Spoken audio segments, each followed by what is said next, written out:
আপাত দৃষ্টিতে এ দৃশ্য দেখলে অর্থহীন কাজ বলবেন যে কেউ। কলা গাছ থেকে ছাড়ানো হচ্ছে আঁশ। কাজটি করছেন পিরোজপুরের নেছারাবাদ উপজেলার কৃষক জনার্দন দেবনাথ। কিন্তু এই আঁশই যেন পরিণত হয়েছে সোনালী আঁশে। ফেলে দেওয়া কলা গাছের আঁশ থেকে তৈরি হচ্ছে সুতা, পাপোশ, স্যানিটারি ন্যাপকিনের মতো পণ্য, যা দিয়ে কোটি কোটি টাকার বাণিজ্যের পথ সুগম হচ্ছে। কলা সংগ্রহের পর পরিত্যক্ত গাছ পচে নষ্ট হয়ে যেত, তবে অব্যবহৃত এই গাছটি নতুন সম্ভাবনার দুয়ার খুলে দিয়েছে। এর সঙ্গে জড়িত সবাই আর্থিকভাবে লাভবানের পাশাপাশি হয়েছেন স্বাবলম্বী। বাগান থেকে গাছ আনিয়ে দিলে পর আমরা 3 ফুট হইতে 5 ফুট বা 6 ফুট পর্যন্ত খণ্ড করিয়া তারপর চিলে চিলে করিয়া রোদ্রে বা টিনে মাটিতে বা ঘুরিয়া লাচছে শুকাইয়া তারপর আটি করিয়া বানতে হ্যাঁ মন হিসাবে বিক্রি করে। এইটা আপনার কলার খোল দিয়া শুকাইয়া তৈরি করা হয় এবং এটা বাহিরে 70 টাকা বিক্রিতে এখানটা কিনিয়া এক পাইকারে রংপুরে চালান দেয়। কলা গাছের এই আঁশ বিক্রির পথ দেখিয়ে তাক লাগিয়ে দিয়েছেন পিরোজপুরের নেছারাবাদ উপজেলার কৃষক জনার্দন দেবনাথ।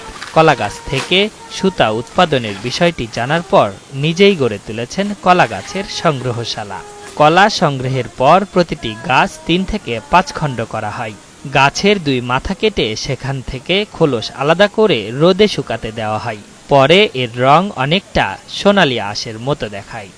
লোকজন লইয়া আমরা এই কাজ আরম্ভ করছি। আমার মাধ্যমেই সবাই তৈরি করে। আমি এইগুলি ক্রয় করিয়া ট্রাকে রংপুরে পাঠাই দিই। আয়ের নতুন উৎসে পুরুষদের সহায়তা করেন গ্রামের নারীরা। কাঁচামাল সংগ্রহের পর শুকিয়ে সোনালী আঁশগুলো ঘরে তোলেন তারা। এই পণ্য 70 টাকা কেজি দরে পাঠানো হয় রংপুরের বিভিন্ন কারখানায়। প্রতি ট্রাকে 2500 কেজি শুকনো কলার খোলস পাঠানো হচ্ছে।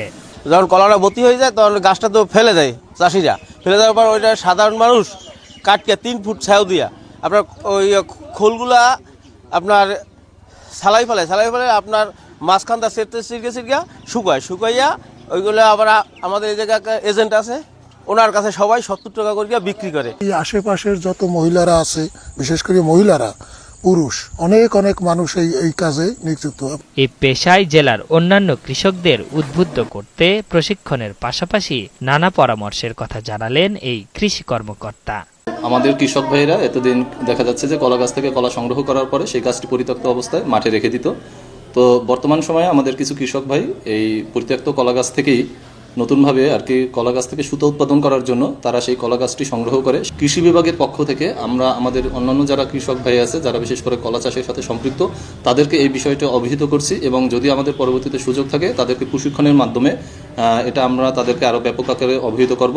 আকার ভেদে একটি কলা গাছ থেকে 2 থেকে 3000 কেজি সুতা তৈরির কাঁচামাল বের করা সম্ভব। আর এ কাজের মাধ্যমে নেছারাবাদ ও সদর উপজেলার কলাখালীতে কর্মসংস্থান হয়েছে 2 শতাধিক পরিবারের। আশরাফুল ইসলাম, ৭১।